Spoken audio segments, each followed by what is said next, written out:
Welcome back to Netrush Report, your home for the most dramatic, emotional, and high-stakes moments in the world of tennis. If you live for intense rallies, shocking twists, and the raw passion that only this sport delivers, hit subscribe and turn on notifications so you never miss a story the rest of the tennis world can't stop talking about.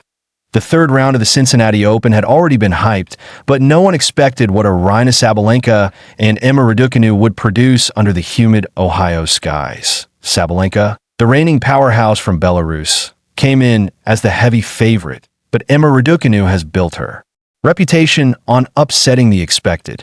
From the first ball, the rhythm was electric, the pace brutal. Sabalenka's forehand roared, but Raducanu's counterpunching was surgical. The first set turned into a mental and physical battle, each rally a test of endurance. At 6-6, the tiebreaker arrived like a pressure cooker. Sabalenka held her nerve, taking it 7-3 with a clenched fist roar. But Emma was far from done. In the second set, Raducanu shifted gears, mixing up the pace, dragging Sabalenka into uncomfortable positions. The 2021 U.S. Open champion broke early and never let go, taking the set 6-4. Suddenly, the match was level, and the crowd was on edge. The deciding set was a microcosm of everything that makes tennis addictive. Long rallies, sudden shifts in momentum, and the psychological tug-of-war of big points. Sabalenka looked like she might close it out at 5-4, but Raducanu clawed back. They marched into another tiebreak, each point more nerve-shredding than the last. Finally, at 6-5 in the breaker, Sabalenka crushed a forehand winner to seal it, collapsing into a relieved smile.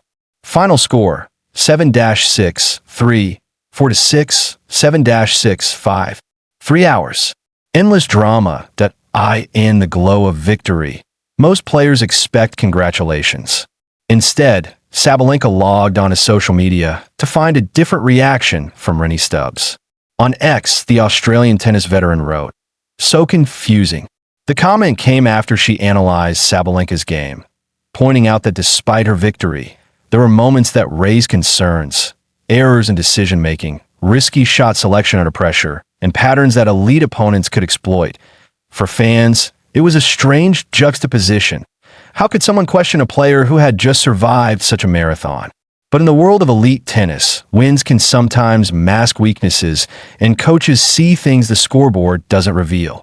Rennae Stubbs isn't just a casual commentator. She's the former coach of Serena Williams, a multiple Grand Slam doubles champion, and one of the sport's sharpest tactical minds. When she says something about your game, it carries weight. Her comment wasn't meant as a cheap shot. It was a technical observation.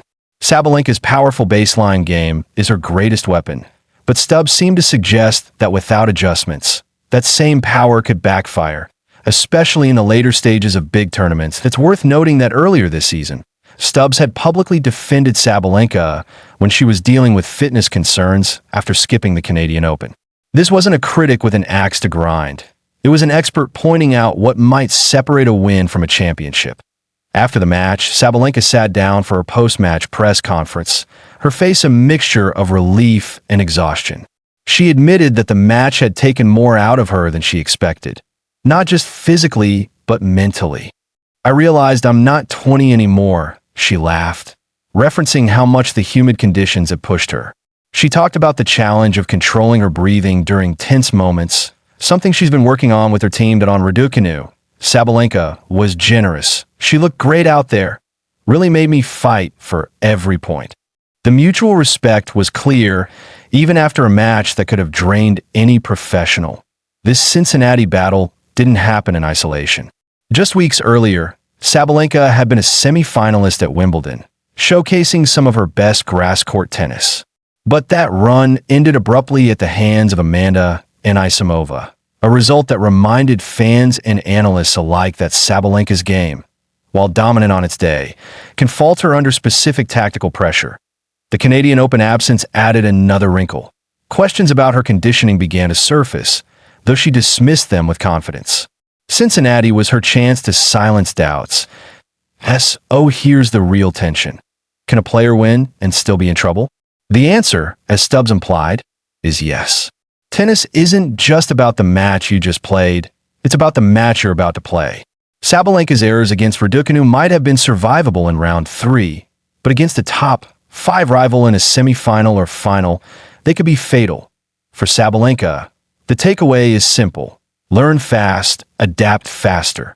Sabalenka now prepares for her next Cincinnati opponent with the eyes of the tennis world and one former Serena Williams coach watching closely. The win over Raducanu showed her resilience. The critique from Stubbs showed what still needs sharpening. How she responds will determine whether this tournament becomes a turning point or a warning sign before the US Open. Another night in Cincinnati. Another match that reminded us why we watch tennis. Not just for the winners, but for the questions they leave behind. Aryna Sabalenka leaves this round with a victory, a few bruises, and one phrase echoing in the background. So confusing. And we'll be here for whatever comes next. This is Netrush Report, where the drama never stops.